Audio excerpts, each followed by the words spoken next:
Should the world fear China? 今天等你了。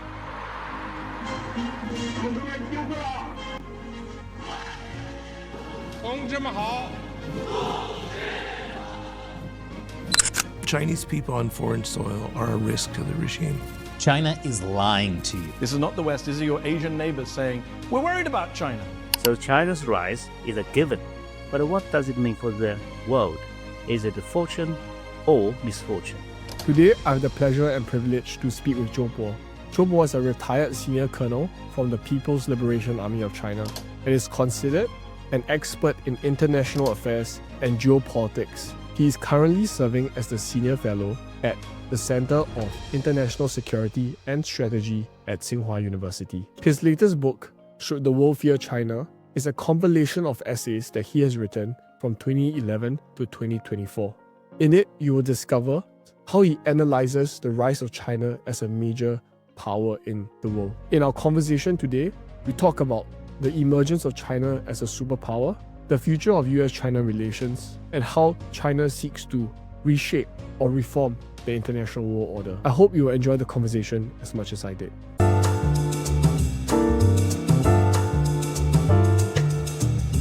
China wears many hats. It is the largest industrial economy. It is the world's largest manufacturer.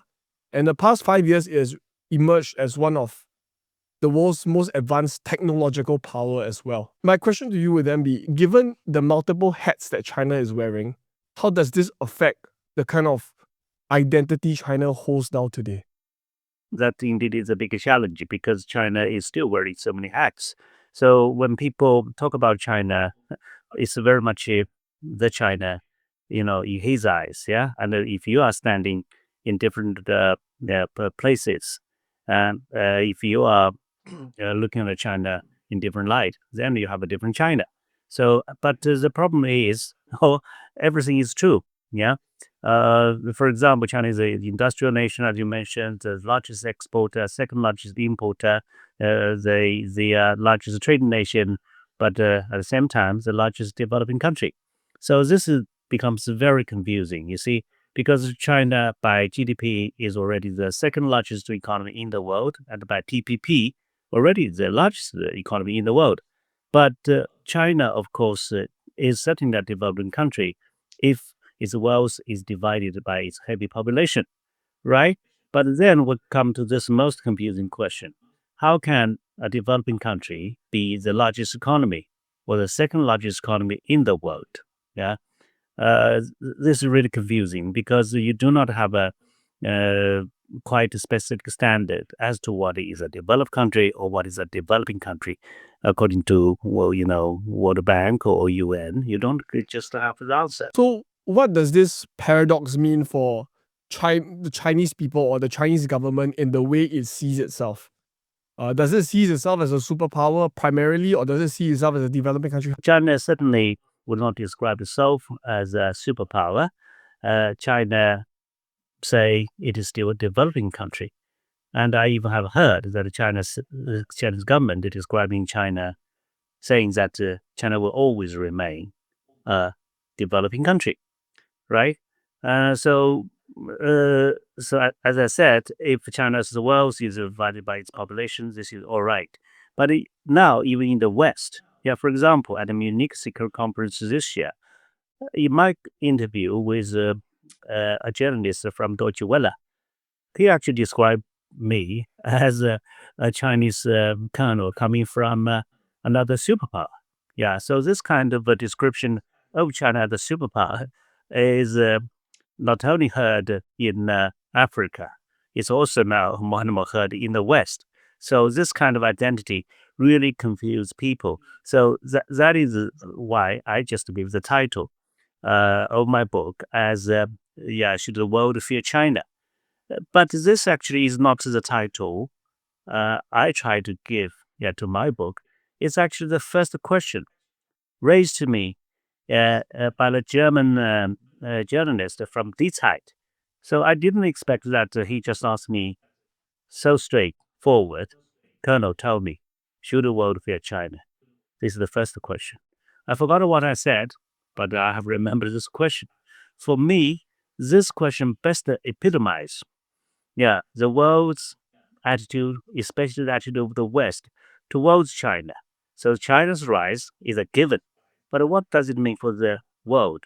Is it a fortune or misfortune? If you look at the different regions, Southeast Asia, Africa, like what you've pointed out, like even in Europe and the West, it seems to us that it's in the West that they are more afraid or they have this fear. Why do you think that's the case? You're absolutely correct, because there's a West attitude, the attitude of Western countries, and the attitude of African countries, and even countries in the Indo-Pacific are certainly different. The West attitude toward China is a kind of uncertainty blended up with the fear. That is because they traditionally thought that the world is actually a kind of a liberal international order, which I disagree totally. Yeah. Why is that? Because they would argue that the world order after the Second World War is a kind of liberal international order. This is totally wrong. Why is that wrong? Because they just believe the rules and regime, that are indeed made by the West, primarily in the economic field, constitute the world order. But I would believe that the world order is much more complicated. It's much bigger. The rules and regime are just part of the order. But at the same time, if you look at the world, you would have to consider there are different cultures, different social systems, different religions, and above all, different civilizations. The world order would, of course, include all these altogether. So if you just believe the international order is liberal international order, you become narcissistic. You would believe that you are dispensable or you are the city upon the hill. But if you then find the Western liberal democracy is in constant recession and will continue to decline, then you wonder why. You start to panic. Then you start to look for enemies. So that is exactly how the United States is thinking about China. But if you think like me, that the world is but, an order that comprise all kind of civilizations, then you would ask yourself this question. Okay, how can my civilization coexist with his civilization? I recently spoke with a former diplomat in Singapore, Bilahari Kausikan, and he did share that apprehension, which is that, in China, people always reference to the century of humiliation. It figures deeply into the Chinese mind or the Chinese psyche. So you think about the Opium War, the rape of Nanking, the end of even the invasion into Manchuria.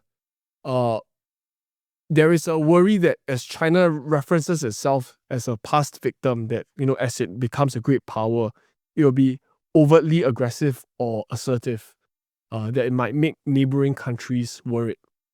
Do you think there is some truth to that? Or do you think that, there's some things that, China can take reference to and perhaps improve on this perception gap? Well, I think you're absolutely correct. Bilahari is my friend. As I have written in my own article, I think China should get out of this kind of victimhood. Because all what you have cited are correct.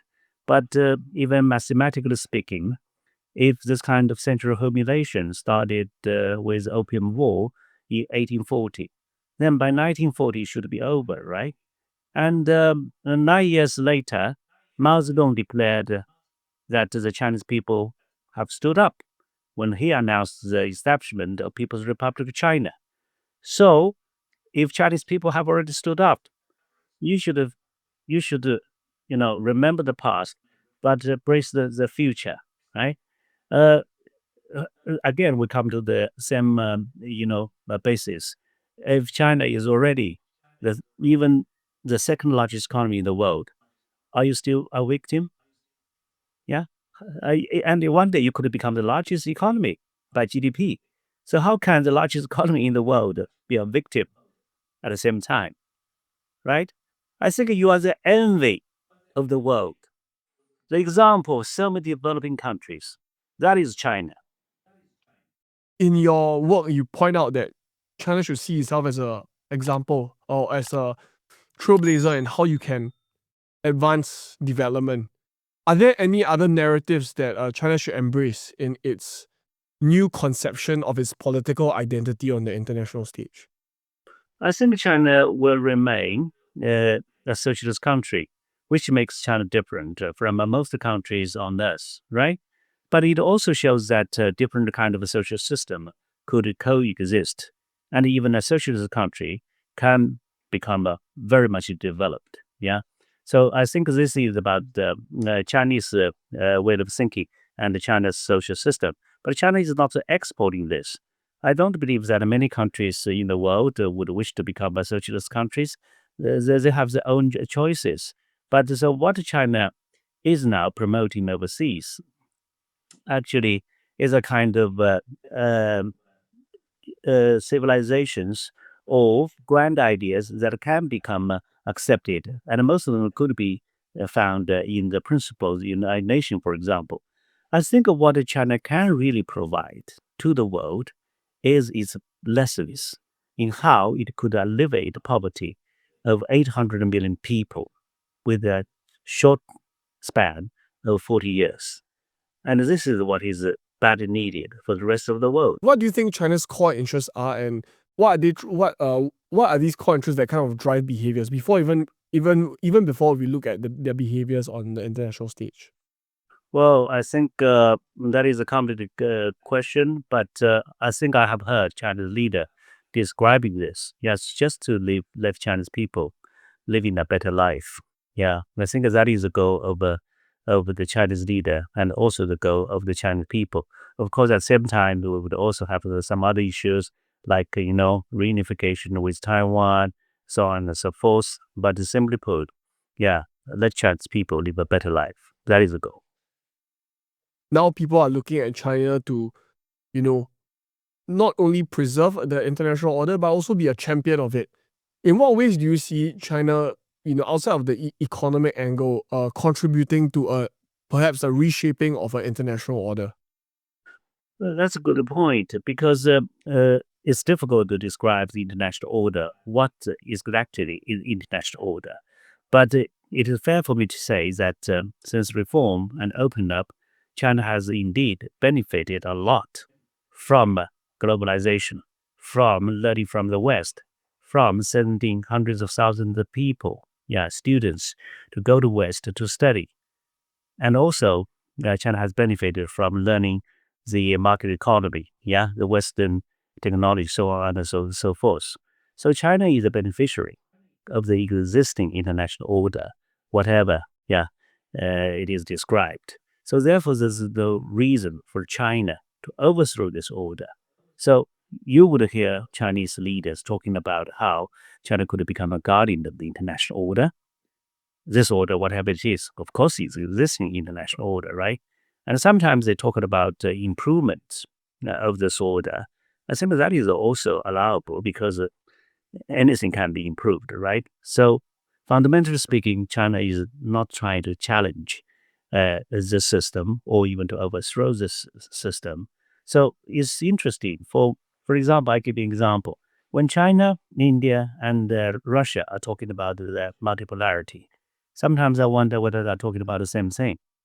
Yeah, they all talk about multipolarity.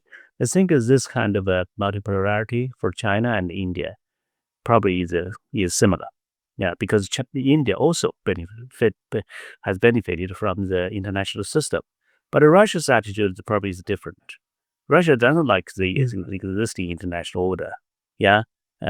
So I think even if we're talking about the same thing, there is nuance, there is subtlety. If China seeks to preserve but at the same time reform, where would it start? I think China is already doing that. Yeah, for example, China is not owning, championing some, grandiose ideas like global, development initiative, global security initiative, and global civilization initiative. But China is also doing something very practical, like a Belt and Road initiative, which is basically an economic project, but it also has a strategic and political significance and ramifications. But that comes, later, because first of all, it is just a kind of economic project. And then you are seeing Shanghai Cooperation Organization, you are seeing BRICS, which is already larger in terms of economy than the G7. So what is the importance of BRICS? I believe the driver is a kind of a common resentment toward the dominance of American dollar, right? But we're not so sure until this stage where the end game would look like. I think it is just like a train, that is already moving. So everybody wants to, get onto the train. Everyone is afraid of being lost behind. So that is why you are seeing so many countries want to join BRICS. But the end game still is not that clear, because if we talk about a BRICS currency, certainly it is premature. If China is to look at the economic development angle in terms of, trying to push the global economic development agenda, it is, in a sense, maybe best served when it is maybe a China-driven project, like a BRI, as opposed to something more multilateral. Is that a preference? Just imagine China, by its per capita income is still a developing country. But this kind of project, the Belt and Road, is unprecedented in human history, right? And it is so audacious, so it will take a long time, But I think China has come to the very point, that is to improve the infrastructure of the developing countries. And how come China could have this kind of idea? Because China has learned from its own, past, that is to better roads lead to better life. So that is why China is so good at infrastructure building. And I believe these poor countries definitely need good infrastructure. And that is precisely what China is good at. So by building better, infrastructure, I think that would lay a sound basis for the development of these countries. On the flip side of economics is security. So how does China conceptualize its role in the global world order in regards to security? I know you talked briefly about China being a peacekeeper as opposed to being a global policeman of sorts. But how does it see itself, with regards to, being a responsible stakeholder in security globally? Ever since China reform and opened up in 1979, I think China has already proved one thing, that is, China's rise is peaceful. Now there is another challenge that lies ahead. That is to prove that China, in spite of the development, in spite of its growing strength, would not become a hegemon. So China can be strong, but China would not be a hegemon. This is something that China needs to prove. So is there such a possibility? I think I'm optimistic. Why is that? Because so far, if you look at PLAs, they're all military operations overseas, you would find that they are all humanitarian in nature. So this is not accidental. It's a choice.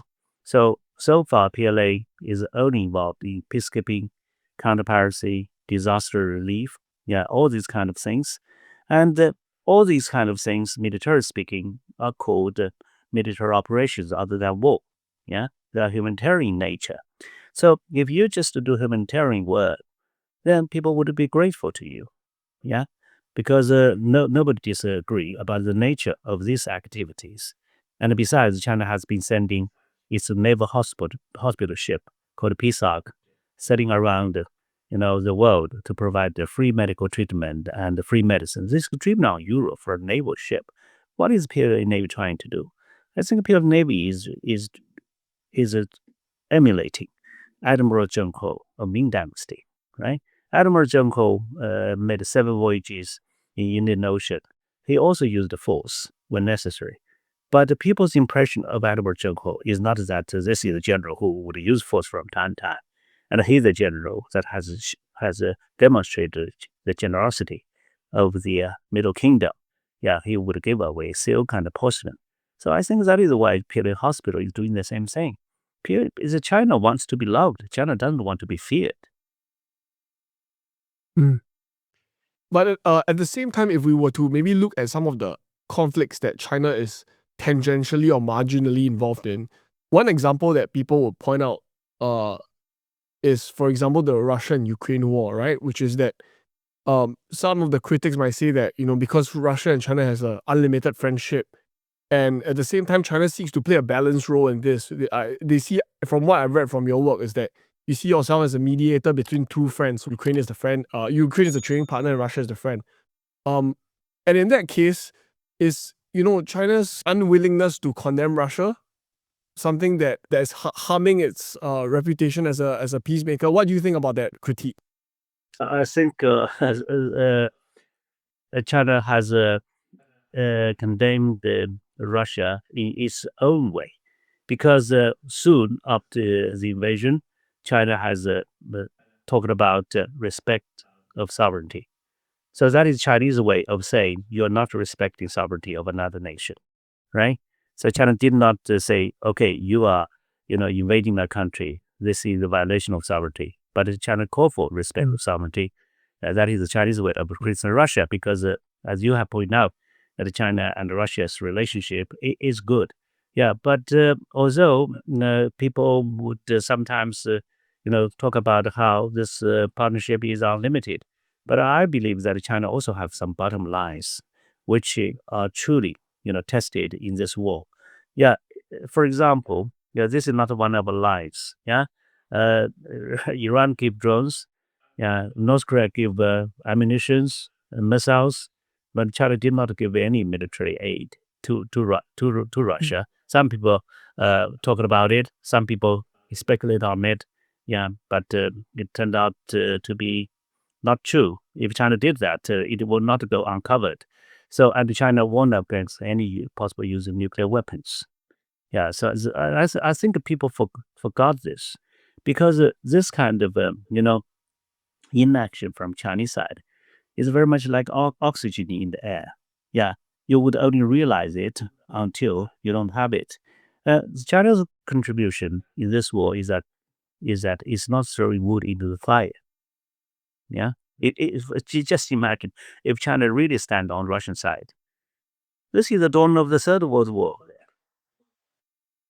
Why do you think China does not take a more I guess a more assertive stance in that case? For example, in Singapore, our government here, they take the view that this should be condemned, and it's something that we even put sanctions on the Russians for.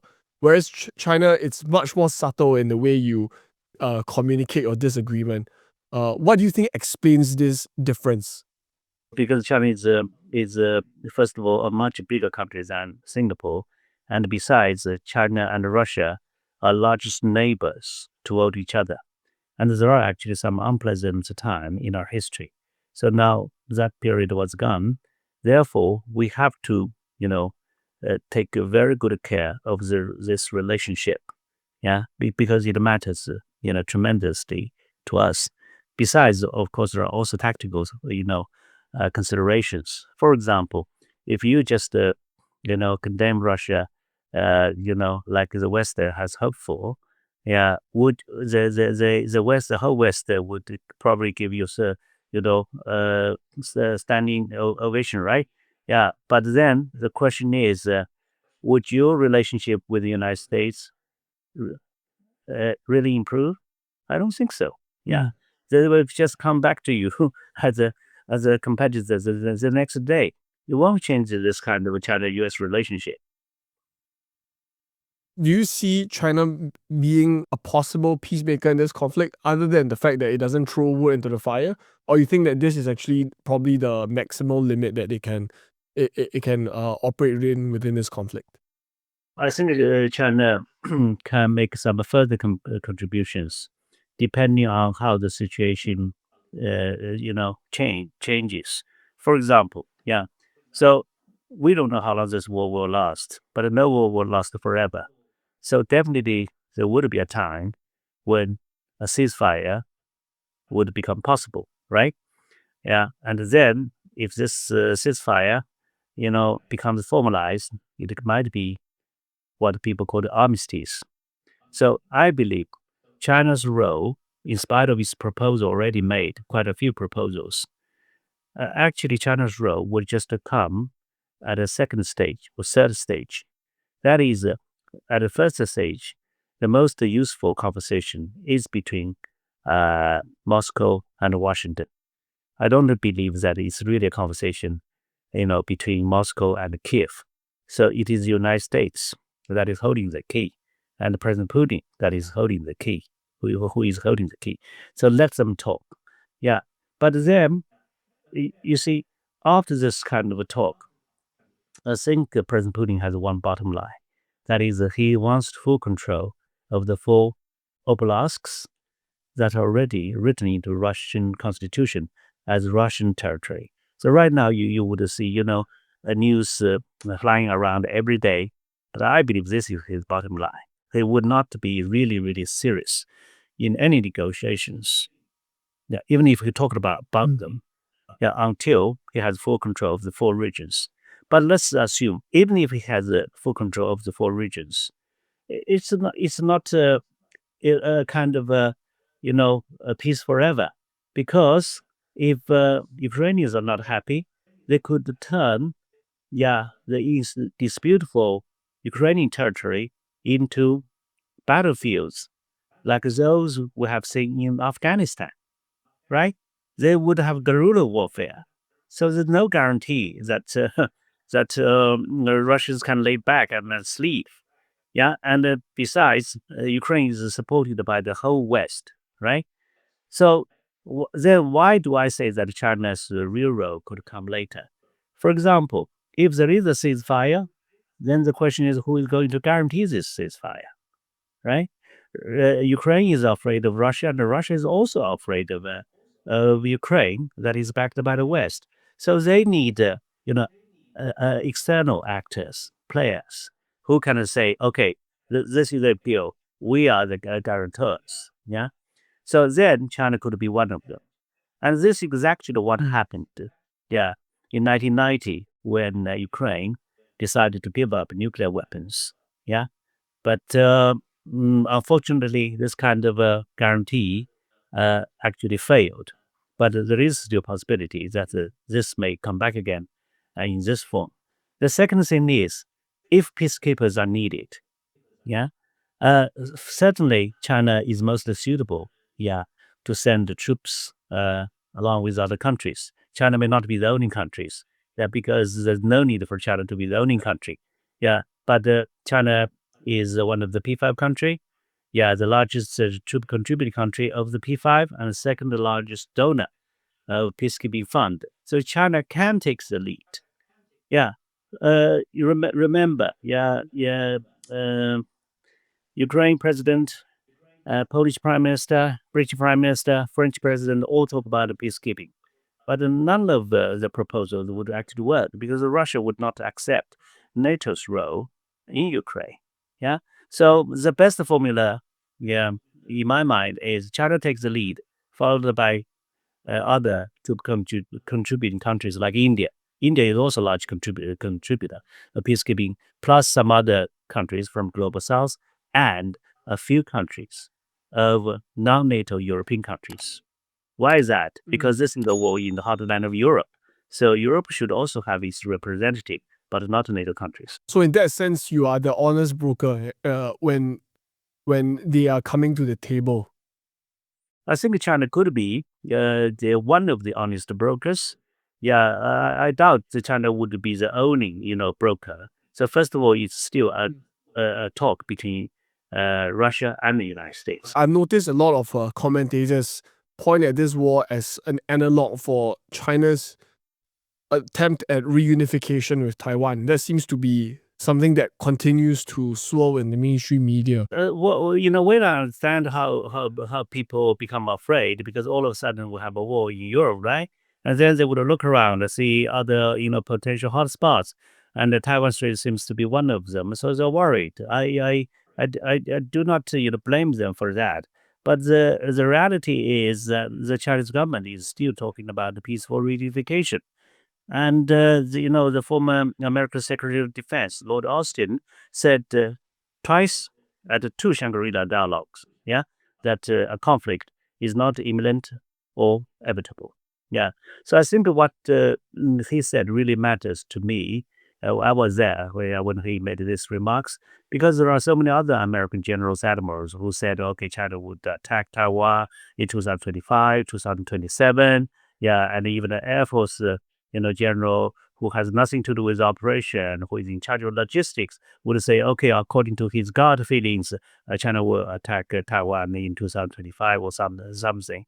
But you may have your gut feeling, yeah. You may share it with your friends, but if you just mention this to more than 1,000 of your subordinates and make it international headline, that is irresponsible, because that is even refuted by Pentagon.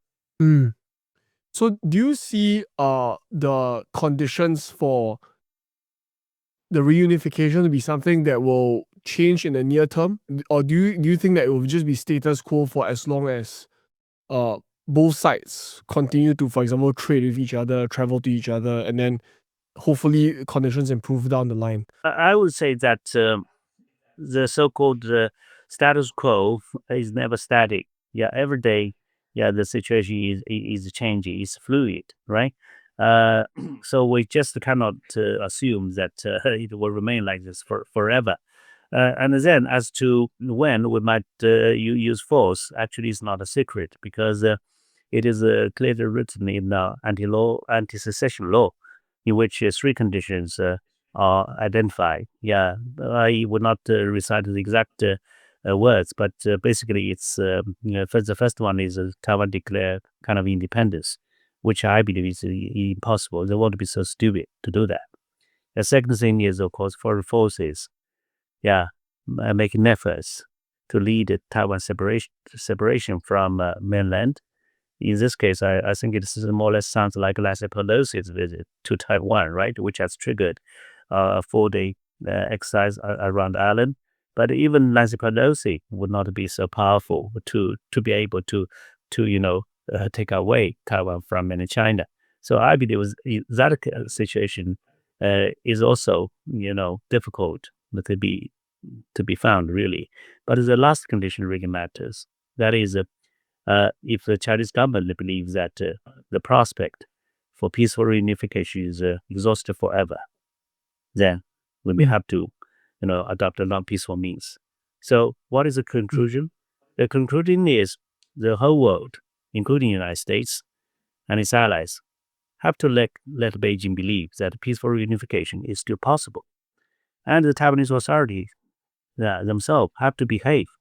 Yeah, so that's the conclusion. If we were to zoom out, because I think a lot of our conversation so far has not yet touched on this bigger theme, which is US-China relations, and I think a lot of them define how China operates or interacts with other states, be it in Russia, Ukraine, or within Southeast Asia, or even with the Taiwan question. The US-China relations right now to people, even in Singapore, is that there might be some days where there is good weather, but the climate is bad, meaning that we might see some changes occasionally, but they don't reflect the pattern of improvement over time. Sometimes people describe it as a kind of new Cold War, right? Yeah, I don't really buy that. Yeah, because why don't I buy that? Because people only know a Cold War is a Cold War when people look back, into the past. Because at that time, every day people were preparing for hot war. But then the side was relief. Okay, we didn't have a hot war, so what we had was but a Cold War. Now we are looking into the future. We don't know how the future will become. Nobody would know that. But I think this kind of a major power relationship is always competitive. That is for sure. Yeah, in spite of its social system whatsoever, your ideology. But the people often forget that the major power relationship is also resilient. Yeah, because the consequence would be too big. Yeah, so that is why you see, even in this tariff war, no matter how alarming it looks like, China and the United States have still come to an agreement of talking through this, and it's faster than most people have expected, right? In terms of security, one of the areas that China is quite concerned about, I think, would be, for example, the South China Sea. And I reference one of our defense minister who recently just retired. He talks about the fact that in the South China Sea issue, there is a greater game being played. And in China, one of its interests is to seek its own variant of a Monroe Doctrine that the US has. Do you think that is a fair assessment? No, I totally disagree. Well, if China has a Monroe Doctrine, that means China wants to keep a kind of a sphere of its own influence, right? Yeah, but I would argue that it is impossible for China to have any spheres of influence anywhere. Yeah, because in South China Sea, there are countries who are American allies. There are also a few, claimants. So how can this be your sphere of influence? You just cannot wish this country away. Yeah, because the Chinese claim, I know, is not agreed by many other countries. But China has been consistent in its own claim, right? Which has its own records, its own history. So it's not because that China wants to control this region. Therefore, yeah, we will have to have this mono doctrine because China is an ancient civilization, and in that regard, China has more historical records than anyone about its claims in the South China Sea. So I don't believe China will have a kind of mono doctrine. It's not because of that. But maybe if you're a Southeast Asian country, your challenge might be that, when you have these claims, we weren't even born yet, right? So wouldn't that leave us with some form of uncertainty of sorts where it just can't be because of the fact that maybe you've been here around longer and therefore some of these territories are yours. What's your response to that, or what's your thinking around that? Well, I understand. These ASEAN countries are small countries. Yeah, in front of such a juggernaut, yeah, or elephant like China. So I understand how they feel, but I would say that China probably is the most benign elephant in the world. So you see, China has never even talked about using force against any of these claimants, and China is negotiating code of conduct, yeah, in the South China Sea. This has yet to become fruitful, but at least China is talking to them, right? And there are even disagreements among these claimants themselves. So I think China has been quite tolerant of the situation. Well, people always mention, okay, in recent years, people always mention China, Philippine, tension. But what is the root cause? The root cause is because the ship, the rusted ship, deliberately stranded in Second Thomas Shoal, is become more and more rusted. Yeah, it probably cannot sustain itself. Therefore, the Filipino government tried to fortify it by carrying some cement. Yeah, to maintain this ship. That is not allowed by China. Yeah, we have been quite tolerant with these people. Otherwise, how can they stay there for 26 years? Yeah, one or two dozen people. How could they stay there for 26 years if we want to drive them away or use force against them? It's totally impossible. So in that regard, China actually has been quite patient with them. This is my conclusion. So what's your view on the code of conduct? Do you think it's actually possible that the different claimants, including Southeast Asian countries that have all different views on it, could there be a possible code of conduct? If not, what do you think are kind of the conditions that's needed for a successful, more peaceful way in approaching, some of the disagreements we have over the South China Sea? I think there is a kind of a political decision to speed up this kind of process of negotiation, but eventually how it might look like, I have also heard a lot of different opinions. One is whether this COC would have teeth or not. That is whether it would become legally binding or not. Yeah, isn't. Remember, this negotiation is not only between China and other countries who have same idea. They have agreements about this COC themselves. Yeah. For example, we have already finished the so-called 3 readings, but according to some experts, it's very easy. Yeah, if you want to read them through, maybe in 10 to 15 minutes. But the outstanding issues are still there.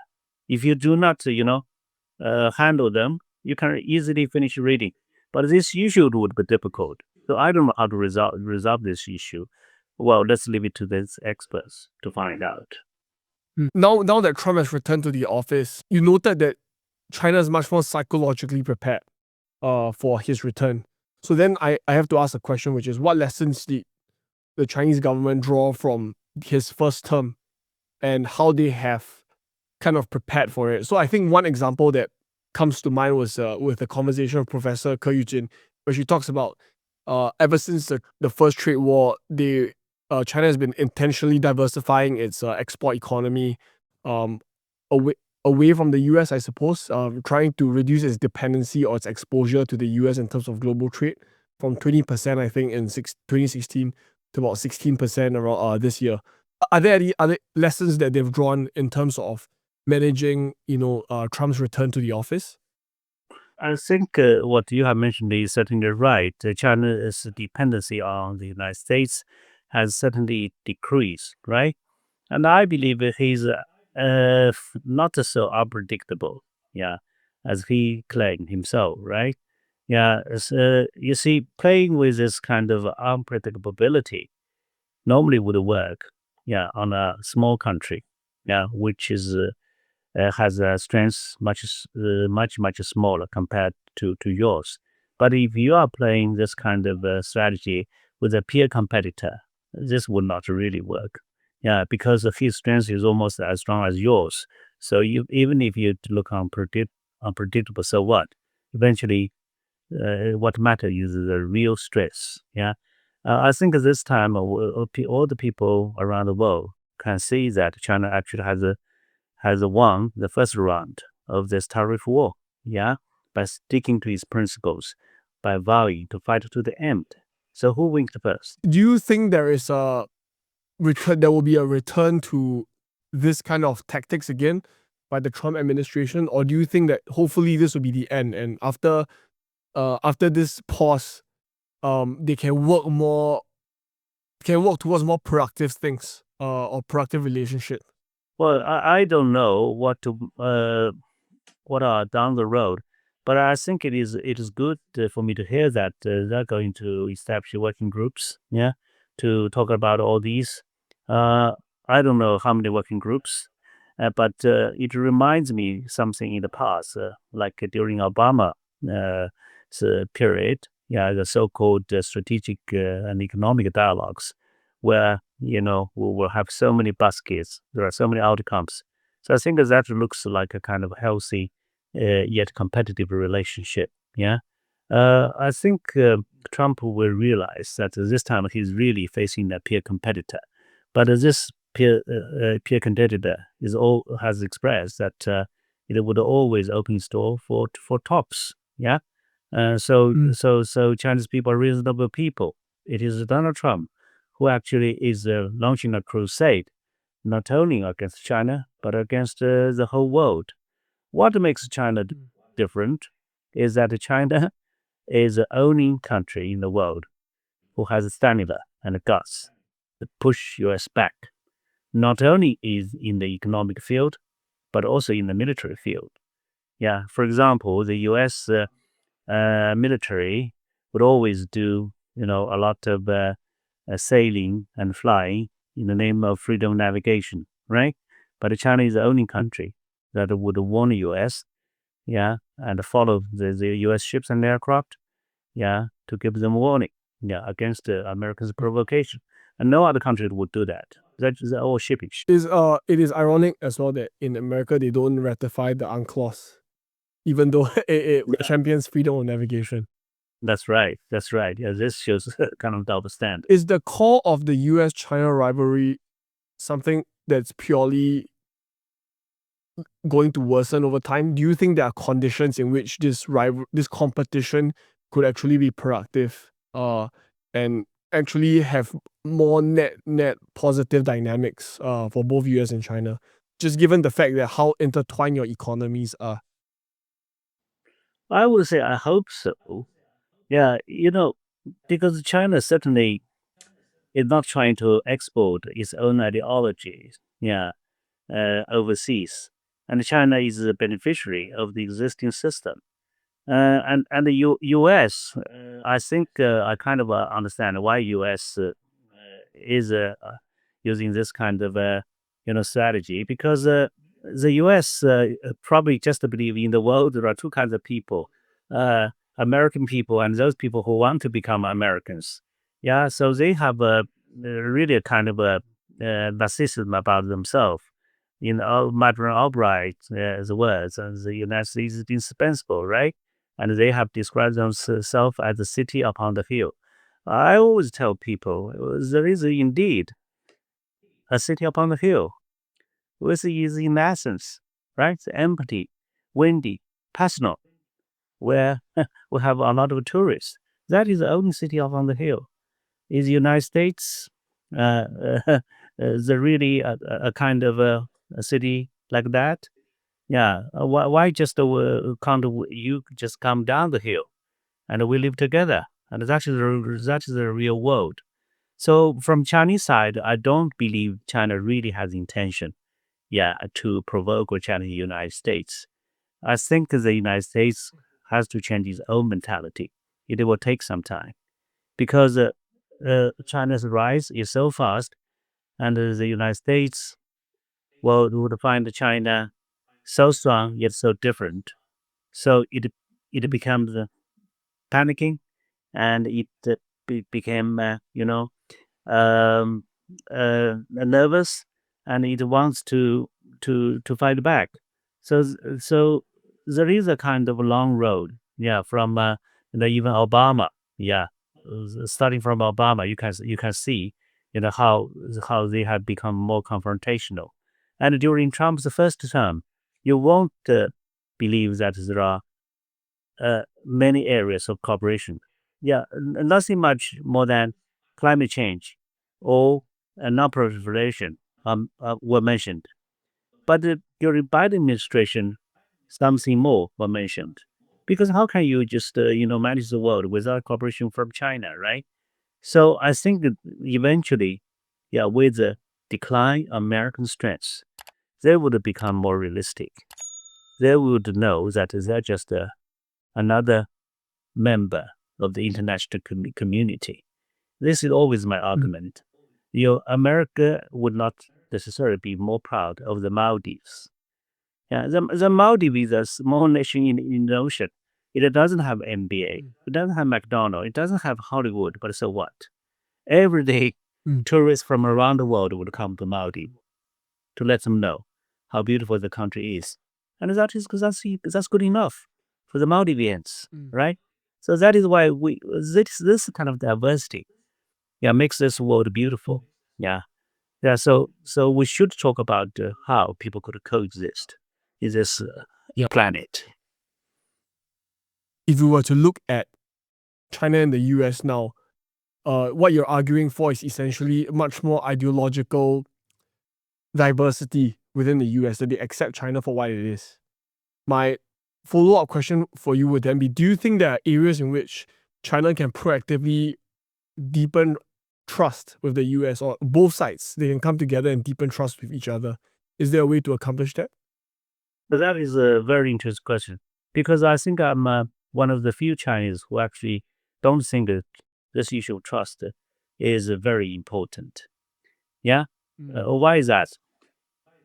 Because from the Cold War, you can tell the two enemies do not trust each other, but they have almost the same strengths, and both are afraid of the other side. So that is why, out of the mutual fear, they start to talk to one another, especially in nuclear field.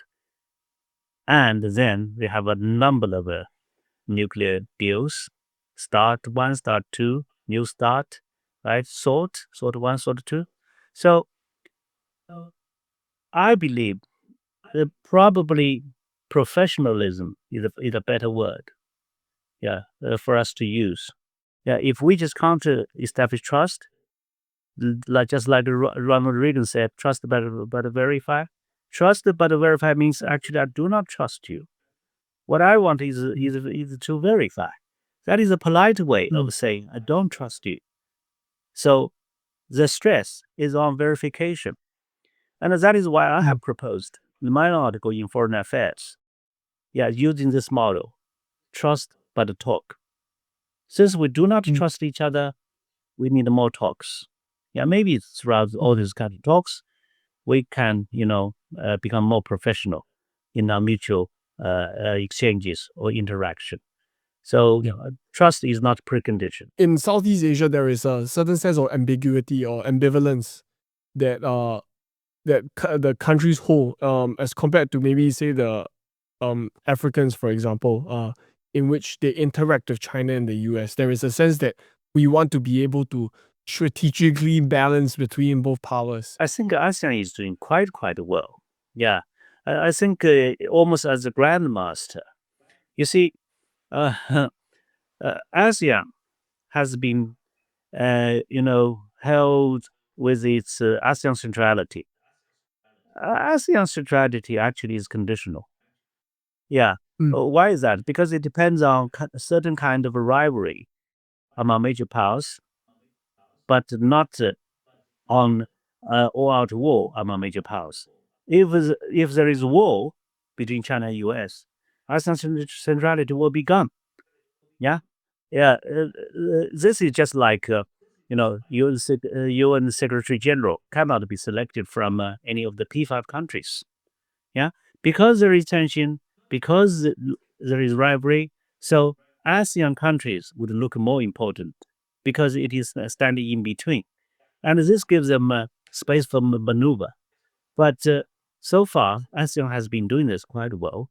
I think I would say ASEAN looks impartial. Yeah, and that is why it is successful.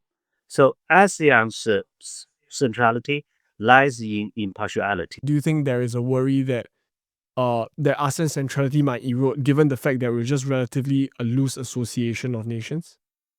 Well, I think so long as China and the United States have this intense but not totally broken relationship, you still have your place. Yeah, you can still manage. Yeah, because I think ASEAN countries are using a very clever strategy of not picking sides, but picking with issues, right? On this issue, you're with China. On that issue, you are with the United States. So people never know which side you're really with. So I think that is a clever strategy. And that normally is a strategy of small countries, not only, ASEAN, but also some, countries in the Southern Pacific or even in Africa, I would say. Of all that we've talked about, should the world fear China? I don't think the world should really fear China because I think the world should get used to a China that is strong, powerful, but not threatening. Yeah, I think this is what I have suggested. Even for China, my own country, that China should portray an image of Tang Dynasty. Yeah, Tang Dynasty is China's prime time. It is so powerful. Yes, it is humble, and it is attractive, right? So that is the China that I would say that is best for the world. My last question to you is, if you were to give a piece of advice to any fresh graduate entering the working world, what would that be? Never underestimate the seed that is already in your heart, which has yet to grow. Yeah, take care of it. One day it will blossom. Well, with those wise words, Colonel Zhou, thank you so much for coming on. Thank you. Thank you for listening to today's episode.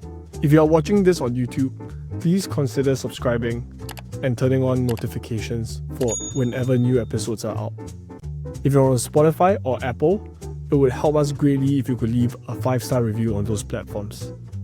Once again, thank you for tuning in to the Front Row Podcast.